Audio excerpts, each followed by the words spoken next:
Hello বন্ধুগণ, আমি সাধনা সম্পূর্ণ নতুন একটা ঝাঁকানাকা রেসিপিতে তোমাদের সবাইকে স্বাগত জানাই। আজকে আমি তোমাদের সাথে শেয়ার করছি ঢ্যাঁড়স আর ডিম দিয়ে দারুণ মজার একটা রেসিপি। গরম গরম ভাত, রুটি, পরোটা যা দিয়েই খাও না কেন সব কিছুর সঙ্গে খেতে দারুণ টেস্টি লাগে।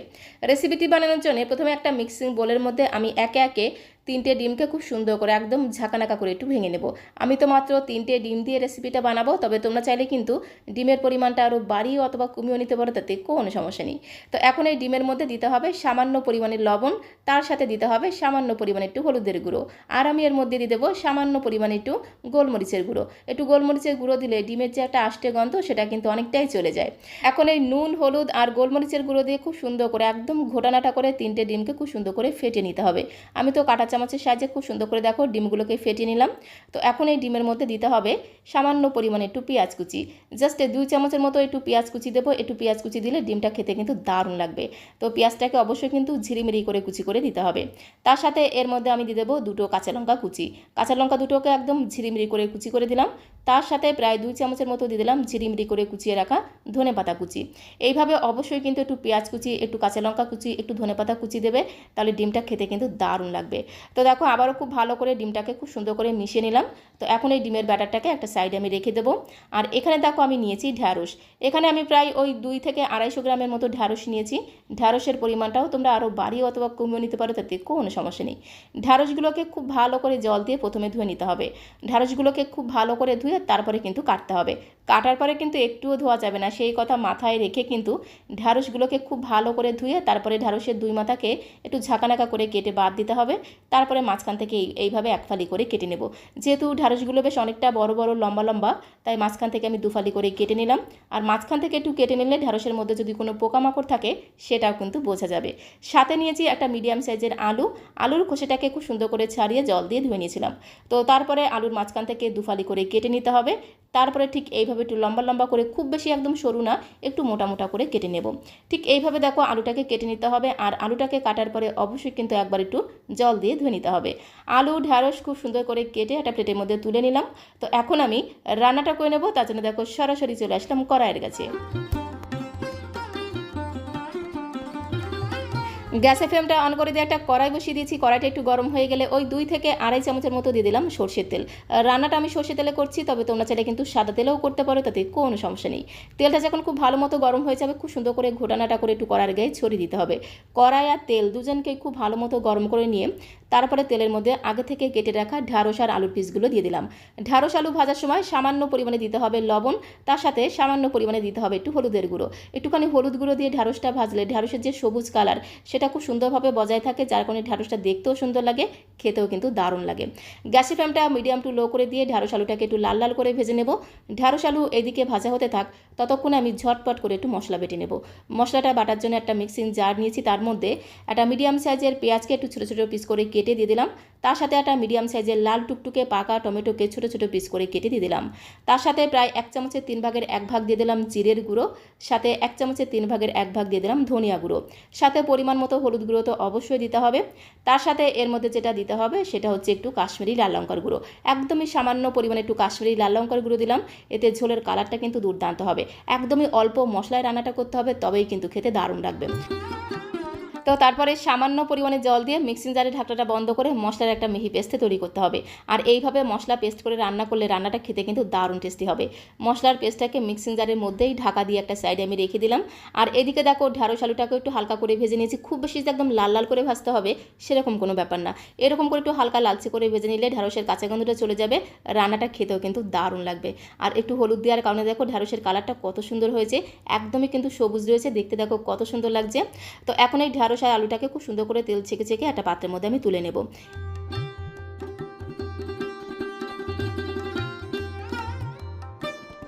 তো ঢ্যাঁড়স আর আলুটাকে এইরকম করে একটু হালকা লালচে করে ভেজে নিতে হবে, তাহলে খেতে কিন্তু দারুণ লাগবে। ঢ্যাঁড়স আলুটাকে হালকা করে ভেজে একটা সাইডে আমি রেখে দিলাম। কড়াইতে যেটুকু তেল ছিল সেই তেলের মধ্যে আমি আরও 2 চামচের মতো দিয়ে দিলাম সরষের তেল। তেলটা যখন খুব ভালো মতো গরম হয়ে গেছে, একটা শুকনো লঙ্কা ফোড়ন দিয়ে দিলাম। তার সাথে 1 চামচের 3 ভাগের 1 ভাগ দিয়ে দিলাম কালো জিরে ফোড়ন। এবারে গ্যাসের ফ্লেমটা মিডিয়াম টু লোতে রেখে খুব সুন্দর করে ঘোটানাটা করে ফোড়নটাকে একটু ভেজে নিতে হবে। যতক্ষণ না শুকনো লঙ্কাটা বেশ একটু লাল লাল হয়ে যাচ্ছে আর শুকনো লঙ্কা থেকে খুব সুন্দর একটা ভাজা গ্রান বেরিয়ে আসছে, ততক্ষণ অবধি ফোড়নটাকে খুব ভালো করে একটু ঘোটানাটা নাটা করে ভেজে নিতে হবে। ফোড়ন থেকে খুব সুন্দর একটা ভাজা গ্রান যখন বেরিয়ে এসেছে তখন আমি এর মধ্যে মিক্সিং জারে বেটে রাখা মশলাটা দিয়ে দিলাম। মশলাটাকে দিয়ে প্রথমে খুব ভালো করে একটু ঘুটানাটা করে মিশিয়ে নেব। মশলাটাকে দিয়ে খুব ভালো করে মেশানো হয়ে গেলে এর মধ্যে আমি দিয়ে দেবো আদা আর রসুন বাটা। 1/2 ইঞ্চি মতো আদা, তার সাথে 4 থেকে 5 কোয়া রসুনকে একসাথে মিহি করে বেটে দিয়ে দিলাম। ঢ্যাঁড়স দিয়ে ডিমের এই রেসিপিতে খুব বেশি কিন্তু মশলা বাটা দেওয়া যাবে না, একদমই অল্প মশলা বেটে রান্না করলে রান্নাটা খেতে কিন্তু আরও বেশি টেস্টি হবে। তো আদা রসুন বাটা দিয়ে খুব ভালো করে নেড়েচেড়ে বেশ কিছু সময় ধরে মশলাটাকে খুব সুন্দর করে কষিয়ে নিতে হবে। যতক্ষণ না আদা রসুনের কাঁচা গন্ধটা চলে গিয়ে খুব সুন্দর একটা ভাজা গ্রান বেরিয়ে আসছে ততক্ষণ অবধি মশলাটাকে ঠিক এইভাবে একদম ভাজা ভাজা করে কষিয়ে নিতে হবে। মশলাটাকে খুব ভালো করে কষিয়ে নিয়েছি। তারপরে এর মধ্যে আমি 5 থেকে 6টা কাঁচা লঙ্কাকে মাঝখান থেকে একটু ভেঙে ভেঙে দিয়ে দিলাম। তার সাথে দিয়ে দিলাম স্বাদ মতো লবণ। এবারে আবারও খুব ভালো করে একটু মিশিয়ে নেব। তারপরে এর মধ্যে আমি মিক্সিং জারটা ধুয়ে বেশ কিছুটা জল দিয়ে মশলাটাকে আরও বেশ কিছু সময় ধরে খুব ভালো করে কষিয়ে নেব, কারণ এই মশলা যত ভালোভাবে কষানো হবে রান্নার টেস্ট কিন্তু ততটাই বেড়ে যাবে। গ্যাসের ফ্লেমটা মিডিয়াম টু লোতে রেখে বেশ কিছু সময় ধরে খুব সুন্দর করে মশলা থেকে কষিয়ে নিলাম। মশলা থেকে যখন খুব সুন্দর একটা ভাজা গ্রান বেরিয়ে এসেছে আর মশলা থেকে তেল ছাড়তে শুরু করে দিয়েছে তখন আমি এর মধ্যে আগে থেকে ভেজে রাখা ঢ্যাঁড়স আলু দিয়ে দিলাম। ঢ্যাঁড়স আলু দিয়ে মশলার সাথে খুব ভালো করে ঘটনাটা করে মিশিয়ে নিতে হবে, যাকে বলে এদিক ওদিক যেদিক সেদিক দিয়ে খুব সুন্দর করে একটু নেড়েচেড়ে মিশিয়ে নিতে হবে। খুব বেশি সময় ধরে যে কষাতে হবে সেরকম কোনো ব্যাপার না, জাস্ট মশলার সাথে খুব ভালো করে একটু মিশিয়ে নিয়েই এর মধ্যে আমি পরিমাণ মতো অ্যাড করে দেবো গরম জল। ঝোলের পরিমাণটা একটু বেশি দেবো, কারণ রান্নাটা আমি একটু ঝোলঝোল করে করব। আর এই ঢ্যাঁড়স দিয়ে ডিমের এই ঝোলটা যদি একটু ঝোলঝোল করে রান্না করা হয় গরম গরম ভাতের সাথে খেতে কিন্তু দারুণ লাগবে।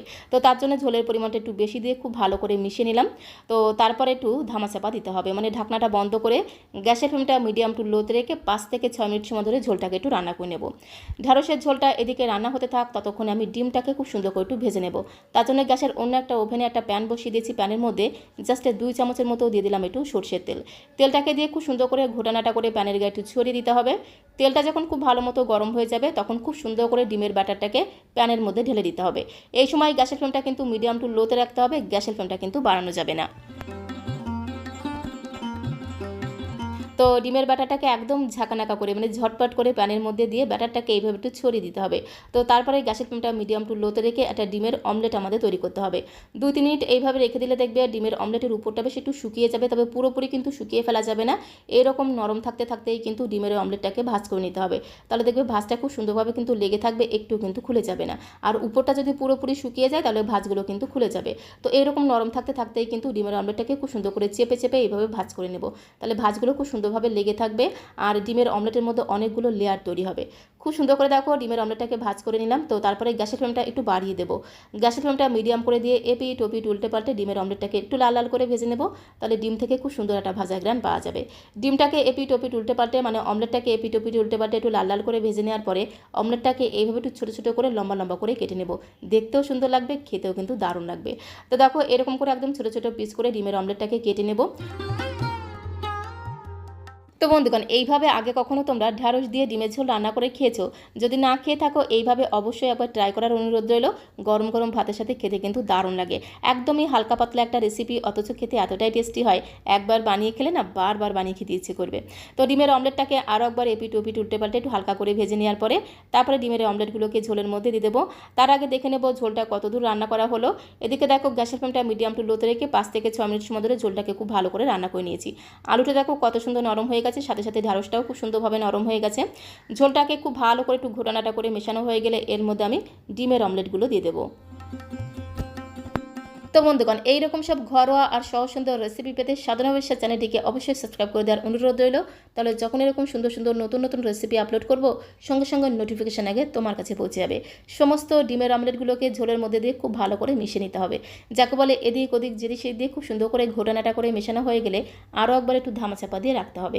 মানে ঢাকনাটা বন্ধ করে গ্যাসের ফ্লেমটা মিডিয়াম করে দিয়ে জাস্ট 2 থেকে 3 মিনিট সময় ধরে ডিমের ঝোলটাকে রান্না করে নিতে হবে। 2-3 মিনিট পরে দেখবে ডিমের অমলেটটা ফুলে একদম ডবল হয়ে যাবে আর ডিমের অমলেটের মধ্যে সমস্ত ঝোল মশলা খুব সুন্দরভাবে ঢুকে যাবে, যার কারণে ডিমের অমলেটটা খেতে কিন্তু আরও বেশি টেস্টি হবে। নামানোর আগে এর মধ্যে জাস্ট 2 চিমটির মতো দিয়ে দিলাম চিনি। একটু চিনি দিলে স্বাদের ব্যালেন্সটা ঠিকঠাক থাকবে আর রান্নাটা খেতেও কিন্তু দারুণ লাগবে।